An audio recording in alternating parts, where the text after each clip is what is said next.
오늘은 야고보서 4장으로 말씀 전하도록 하겠습니다. 이제 제가 중고등부 아이들이나 예전부터 이제 가르쳐 오다 보면요, 잘 나오던 아이들이 어느 순간 보이지 않고 이제 연락을 잘 받지도 않게 되는 경우들을 간혹 겪게 됩니다.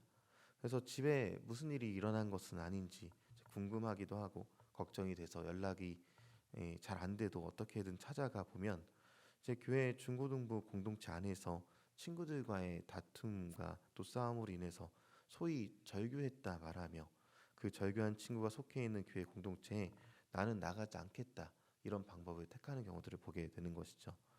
이들이 교회를 나오지 않게 되는 과정은 약간의 오해가 쌓이기 시작해서 서로를 향해 없는 말을 만들어서 편을 가르기도 하고 이 편도 저 편도 아닌 친구는 없어야 하며 무조건 내 편이 되어서 다른 친구를 욕해야만 하는 상황을 교회 안에서 만들다가 그마저도 실증을 내고 교회를 나가지 않음을 선택하게 되는 것입니다. 이렇게 되면요, 고등부 학생들이지만 그 마음을 붙잡고 다시 말씀 앞에 데려오기까지 오랜 기간이 걸리고 힘이 들기도 합니다. 그런데 이런 일들을 가만히 보니까 학생들에게만 일어나는 일은 아니다 이렇게 생각이 듭니다. 제 중고등부를 졸업하고 청년부가 되고 결혼을 하고 또 집사가 되고 권사가 또 장로가 또 목회자가 되어도 사람의 제약된 모습은 여전하고 교회 내에 팀을 나누고 편을 갈라서 다툼을 일으켜서 결국 교회에 분열을 일으키는 이들이 계속해서 일어나게 되는 것을 보는 것이죠. 이러한 경우는 사역자라고 다르지 않음을 보면서 하나님께서 얼마나 슬퍼하실까 그런 것들을 생각하게 되는 것입니다.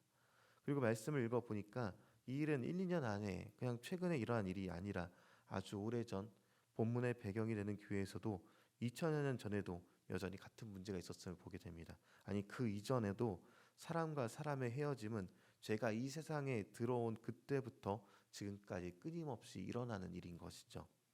아담과 하와가 범죄 후 서로를 탓하던 모습이 있었고요. 가인은 그 동생 아벨을 죽였습니다. 아브라함과 롯은 재산이 많아서 다툼이 많아졌고 결별을 택하는 모습을 보게 되죠. 그리고 야고보서를 보면요, 다툼의 문제들을 계속해서 다루고 있는 것을 보게 됩니다. 우선 야고보서의 수신자는요, 1차적으로 유대인인 그리스도인들입니다. 그리고 이 서신을 받는 유대인인 그리스도인들에게 나타난 문제가 무엇인지는 1장부터 계속해서 나타나 있었죠. 현대처럼 지금 우리네 교회들처럼 여러 가지 문제들을 가지고 있었다는 것을 알 수가 있는 것들입니다. 외적으로는 부유한 자들에 의해서 정치적, 경제적, 종교적 억압을 받고 있었다라고 알려주고 있습니다. 그리고 이런 빈부의 갈등과 연관해서 교회 공동체 내에서도 많은 문제들이 발생해 왔던 것이죠. 그리고 1장 2절에서 5절을 보니까요, 야고보서의 공동체들은요, 시험을 극복할 지혜가 부족하다라고 표현하고 있으며 불신앙과 의심 두 마음 때문에 기도 응답을 받지도 못하기도 했다라고 얘기하기도 합니다. 또 교회 안에는 부에 대한 자랑과 가난에 대한 수치감도 동시에 존재하고 있었던 것입니다. 그래서 가난한 사람들을 차별해 왔던 것이죠. 그뿐 아니라 진리에 대한 말씀도 또 진리의 말씀에 대한 실천도 없었던 것입니다. 그리고 오늘 본문 4장 4절을 보니까요, 세상과 벗되려는 경향 때문에 하나님과 원수된다까지 표현합니다.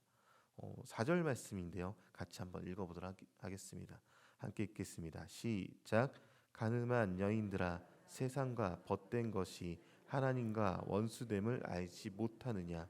그런즉 누구든지 세상과 벗이 되고자 하는 자는 스스로 하나님과 원수되는 것이니라. 아멘. 네, 그중 오늘 본문 계속해서 보다 보면요, 3장 14절에 나타난 다툼 때문에 공동체를 분열시키는 이들에 대한 비판을 계속해서 이어서 쓰고 있는 것인데요. 3장 14절 내용을 제가 잠시 읽어드리겠습니다. 그러나 너희 마음속에 독한 시기와 다툼이 있으면 자랑하지 말라. 진리를 거슬러 거짓말하지 말라. 이렇게 기록하고 있는 것이죠. 야고보의 이 교회에서 일어나는 모든 문제 배후는요, 교회 공동체 안에 만연한 세속화 경향 때문에 일어났습니다. 세속적 가치관이 교회에 침투해 들어왔습니다. 세속적 가치관이 우리를 지배하게 되면요, 교회 안에서 행하는 이 다툼을 잘못된 것으로 여기지 않는 그런 경향이 생겨나는 것이죠. 하나님이 명령하신 사랑과 섬김, 그리고 나는 죽고 예수로 산다라는 이 이야기는요, 교회 안에서 일어나는 일이 아니라 전설 속에만 등장하는 이상향으로 끝나버릴 수 있다는 것입니다. 교회는 세상 속에 살아갑니다. 그렇지만 세상과 구별된 공동체를 뜻하는 것이 바로 교회라는 단어이죠. 한 컵에 담겨 있어도 물과 기름처럼 구분되어 살아가는 것이 세상 속에 살아가는 우리 교회들의 역할들인 것입니다. 그런데 무엇이 물이고 무엇이 기름인지 알 수 없도록 세속화된 교회 속에서는요, 하나님께서 우리에게 무엇을 원하고 계실까요? 오늘 본문 4장 4절부터 6절까지 내용을 보면요, 두 마음을 품어서 세상과 벗되지 말고 하나님께 전적으로 순종하라라고 강력하게 요청하고 있습니다.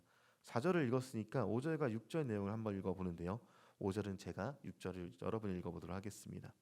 너희는 하나님이 우리 속에 거하게 하신 성령이 시기하기까지 사모한다 하신 말씀을 헛된 줄로 생각하느냐?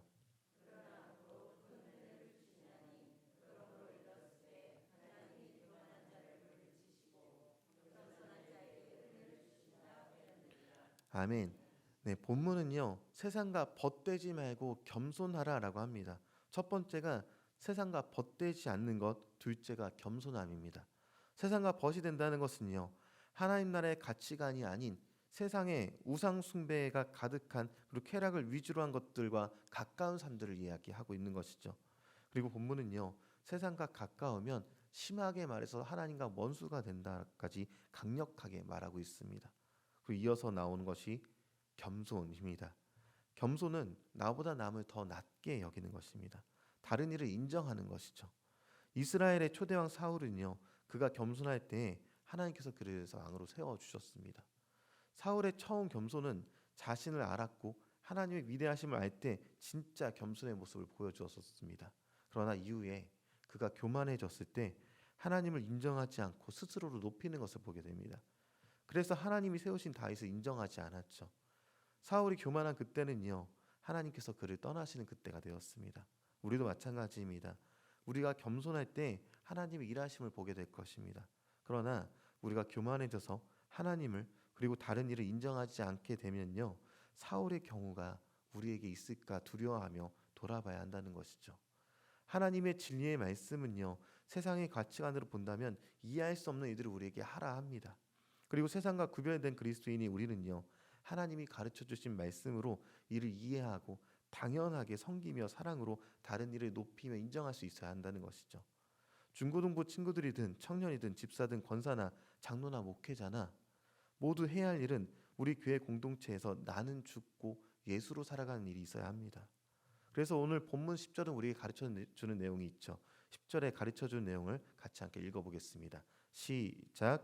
주 앞에서 낮추라. 그리하면 주께서 너희를 높이시리라. 아멘. 다른 것 앞에서 낮추는 삶이 아닙니다.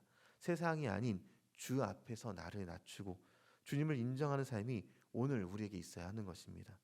주님 앞에서 오늘을 겸손하게 사시면서 만나는 모든 사람을 인정할 수 있는 저와 여러분이 되기를 소망합니다.